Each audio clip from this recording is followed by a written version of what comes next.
Hello everyone, Mr. Happy here, and welcome to another Final Fantasy XIV news video. Apologies for the absence the past couple of days. I was at GameStop Expo in Anaheim. Had a great time. I'll make a separate video about some of the swag and my personal thoughts on GameStop Expo as a whole for any of you interested in going to it next year, where I believe it will be in Las Vegas.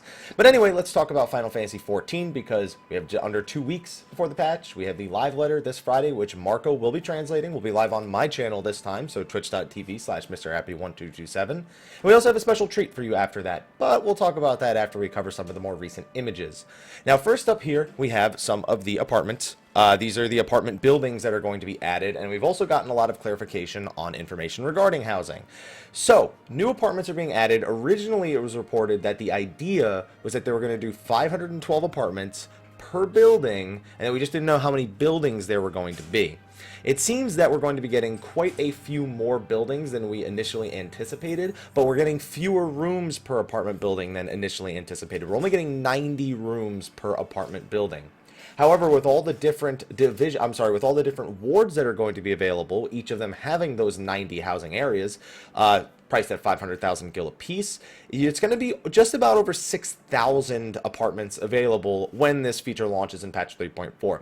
Adequate for most servers, though questionable still for servers like Gilgamesh and Balmung, though I'm sure they will probably add more in terms of apartments, just because they did it with housing. I expect they can eventually do it with apartments as well, but we don't know what their future plan is when it comes to housing, so that's what we have right now.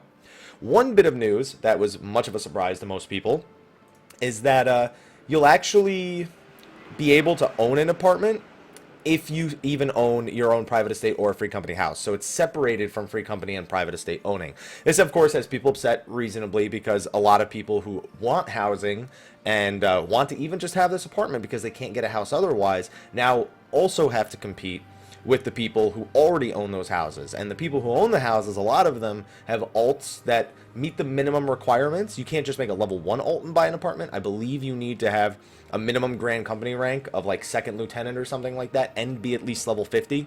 But on servers like Gilgamesh and Balmung, I know myself included, have a ton of alts that are at least level 50 and probably have those Grand Company requirements. So that's how housing's been bought up in the past anyway. So there is a big fear of apartments being bought up even by like one individual buying 5 or 6 on their own and then having a bunch of individuals do that.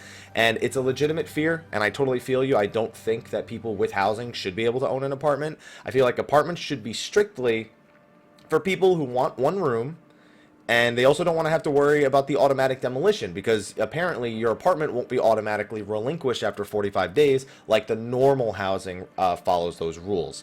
So I like the apartments. I like the idea. I don't like that it's shared, that if you also can't share the estate with somebody. Like, you can name a tenant for housing. You can't name a tenant for your apartment. You are the only tenant that is allowed. But I like the apartments. I like that it's making a lot more housing available in the thousands, far more houses than we usually see made available.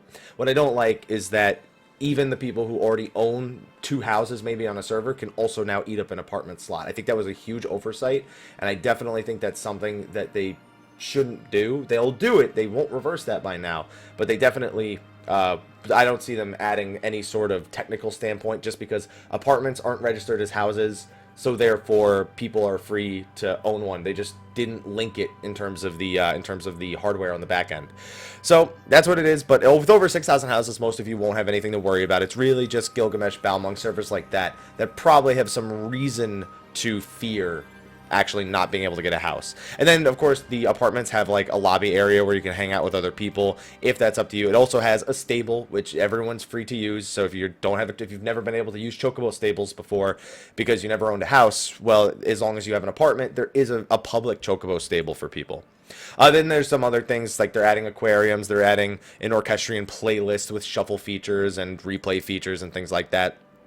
This is just an image of the double crossbar, which I downloaded alongside a lot of the other images. Here's the new Tombstone gear we're looking at for 3.4. I believe this is the Tombstone gear. Let's see. 3.415. I'd have to check the press site because I haven't checked the actual website to see what the dungeon gear looks like versus what the Tombstone gear looks like. I believe this is the Tombstone gear, though, because this doesn't look familiar to the picture I saw before.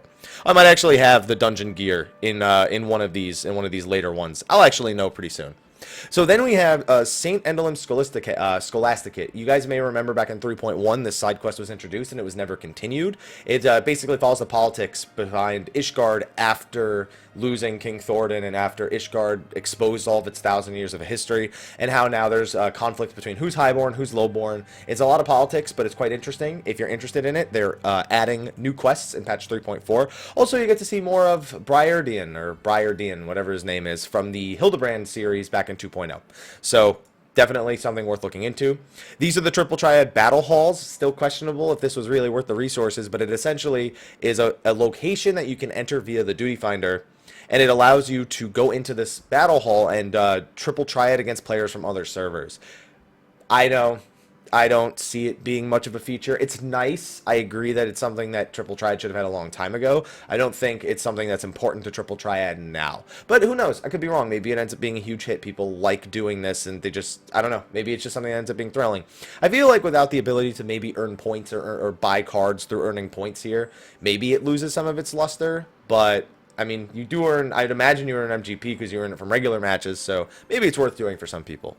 Then we have some images from Atoll, one of the 2 new dungeons that are being added, Atoll being the region to the north, I believe it's the north of the Shroud, and it's mostly inhabited by the Ixal.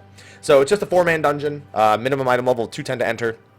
And as you can see here, just a few little screenshots of it. Probably the final boss. I'd imagine he's dressed in a much Garuda garb. His weapon is a Garuda weapon as well.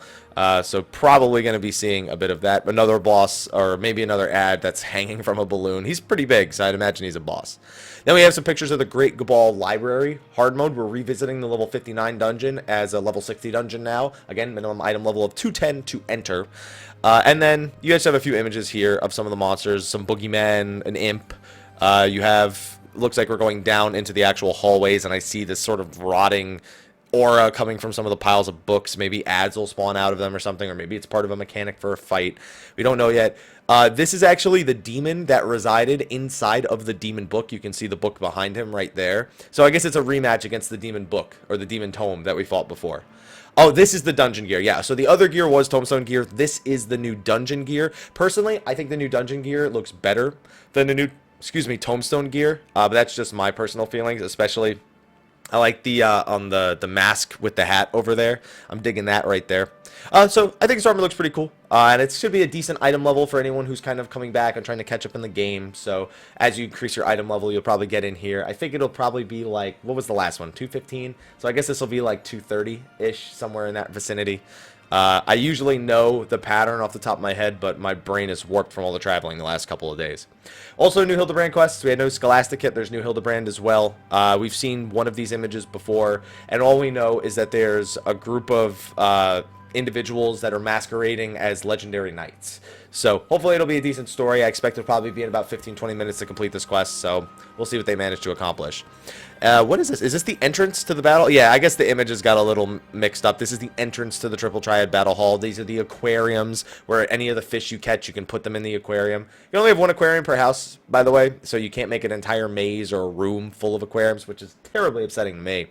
But fish you catch, you'll be able to put them in here and put them on display. So it's a pretty cool feature. And then a few screenshots from the main scenario. You can see Alice, Alphino, Tataru. You can see the Bard of Darkness looking like she looks like she wants to fight. Urian J, which is actually, I'm glad to see him because, I mean, we've been kind of shadowing him for patches, but it hasn't been enough, really. I imagine we'll confront him about his relationship with the Asians, just because we'll probably figure that out.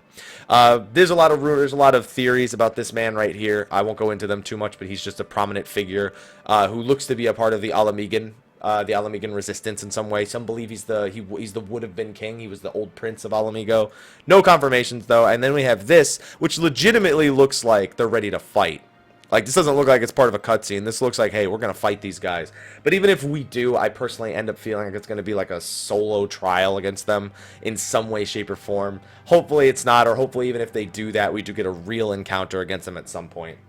And with all that out of the way, that's most of the news that I missed. There are some other things like a Dengeki Online interview, but I've got limited time because I got to go do a live stream in a few minutes. I should be live right now, as a matter of fact.